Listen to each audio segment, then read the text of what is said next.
Avant de commencer cette vidéo, je voulais vous prévenir que mon avis sur ce joueur est totalement biaisé vu que c'est ce même joueur qui m'a fait aimer le basket. Sinon, bonjour à toutes et à tous et bienvenue dans ce premier épisode des Stories Game.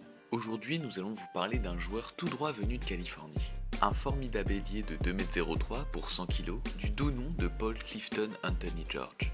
Sur ce, générique.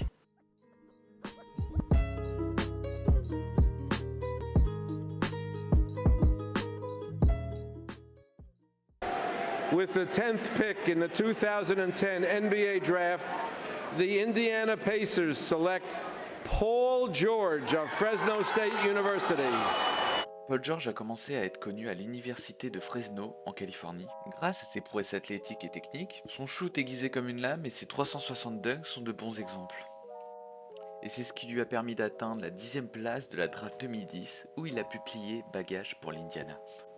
Au début, il a eu du mal à s'intégrer dans la rotation, vu qu'à cette époque, son poste est occupé par Danny Granger et David West. Mais il arrive quand même à gratter des minutes. On fait un bond de 2 ans pour aller dans les playoffs 2012. Paul George a 17,4 points de moyenne en saison régulière. 2 ans auparavant, il est tombé sur un mur nommé LeBron James. Son rôle est celui d'un 3&D, alors que lui-même sait à quel point il peut changer son équipe. Et il va le prouver durant ses playoffs 2013. Coup de chance ou pas, Danny Granger, la gâchette de l'équipe, se blesse au genou droit. Le coach Frank Vogel n'a pas d'autre solution que donner plus de minutes à Paul George. En remplaçant Danny Granger à l'aile, il laisse son poste à Lance Stephenson, un ailier monté sur ressort.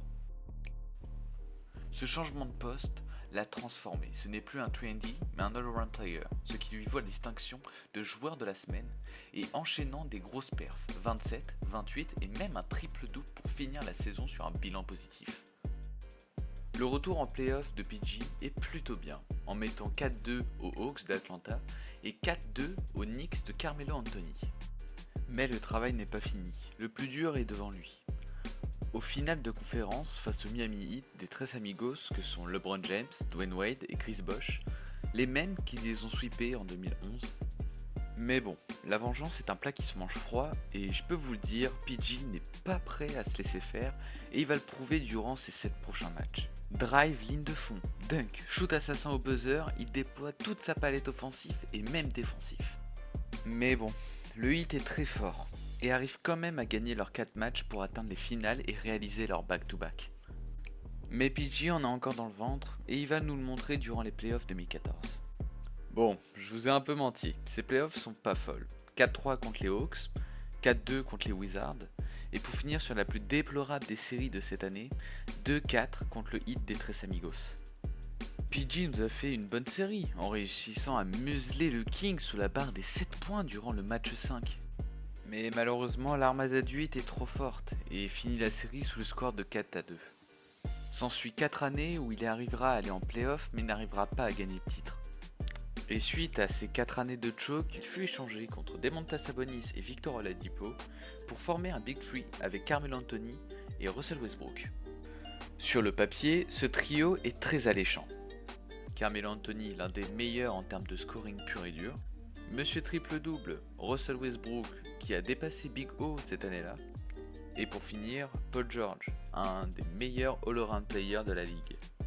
Mais malheureusement, dites-vous que cette équipe a un point commun avec CP3, 0 bague. Même si Paul George ressortait d'une grave blessure avec Team USA, il gagnait quand même sa place au match des étoiles en 2016 à Toronto. Ainsi qu'en 2017, 2018, 2019, pas 2020, 2021, pas 2022, 2023. Eh oui, Paul George a été un très bon joueur durant ces années à OKC. Et pourtant 0 bague. Même si je pense que s'il serait pas pris un tir à 5 mètres derrière la ligne, Coucou Dame, il aurait pu la gagner sa bague de champion avec OKC. Mais bon, il nous a certifié que c'était un mauvais shoot. Donc, on fait que le croire. Yeah, I mean that's a bad shot. Care what anybody says, that's a bad shot. Mais bon, après ce mauvais shoot, il continua avec OKC jusqu'en 2019, où il fut tradé pour aller aux Clippers avec Kawhi Leonard. Et ce n'est que 2 ans après qu'il arrivera à aller en playoff. Ils iront quand même en finale de conférence où ils se feront éliminer par un certain CP3 avec une nouvelle équipe, les Suns. Mais bon, CP3 n'a toujours pas de bague, et on se demande bien pourquoi. Vous dites Greek Freak? Enfin bref, j'espère que cette vidéo vous aura plu. Évidemment, la carrière de Paul George n'est pas terminée, et j'espère qu'il ne se terminera pas sans bague. Sur ce, je vous dis à bientôt pour une prochaine vidéo. Je vous invite à liker et à partager cette vidéo, et surtout à vous abonner, ça me ferait vraiment plaisir. Sur ce, à bientôt, ciao!